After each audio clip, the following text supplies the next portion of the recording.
So he takes credit for creating it. So I'm talking to this Dave Golding about like the servomatics and all that kind of stuff, and then he says, not being solicited, he said, you know what? I had a piece of white cardboard on my workbench at Drum City. He goes, if I had that today, I'd be rich.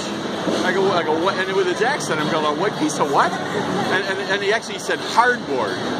And so I said, what was on it? And he said, well, here's the story. He goes, we get the order for Ringo's drum, and the drum kit was already there.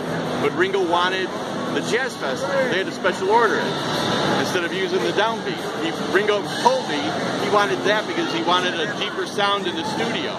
He was used to the 4-inch with the Premier, right? And so on the order it said, make a Beatles drum head. So he calls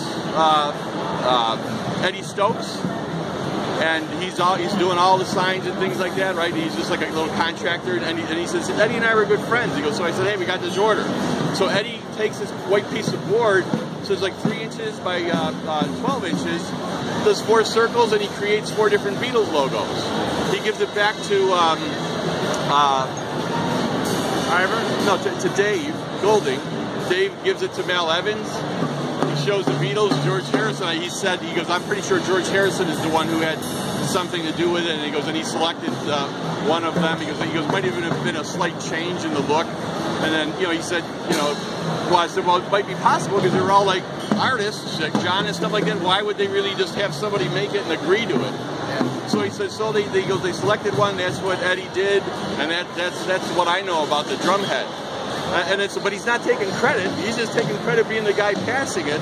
So I go like, this is unbelievable. I go, your story makes a lot of sense. The people that I know that worked with this Dave Golding, they all say, if Dave says anything, take it to the bank. This guy is a straight shooter. And when I met him, that's how I took him. So before we met in Manchester, I said, Dave, I go, if you can remember at all, could you try to sketch out what was on that? If you were looking at that for years, you must have some idea. So he does it, and he said he had to do it a few different times to nail it. And he gives me a copy to keep, which I didn't bring with me, sorry, but he just said, this is it. This is what was on. This is what was on my workbench. You see right here. Oh man, that's awesome. That is very cool. Yeah, isn't that a cool story? Absolutely. So for me, being this supposed historian, all I can do is tell both stories and say you decide what you believe is true. Yeah. Very cool. How cool is that? Well, you know both, right? Yeah. But I'm thinking, how can a guy make that up? Yeah, exactly.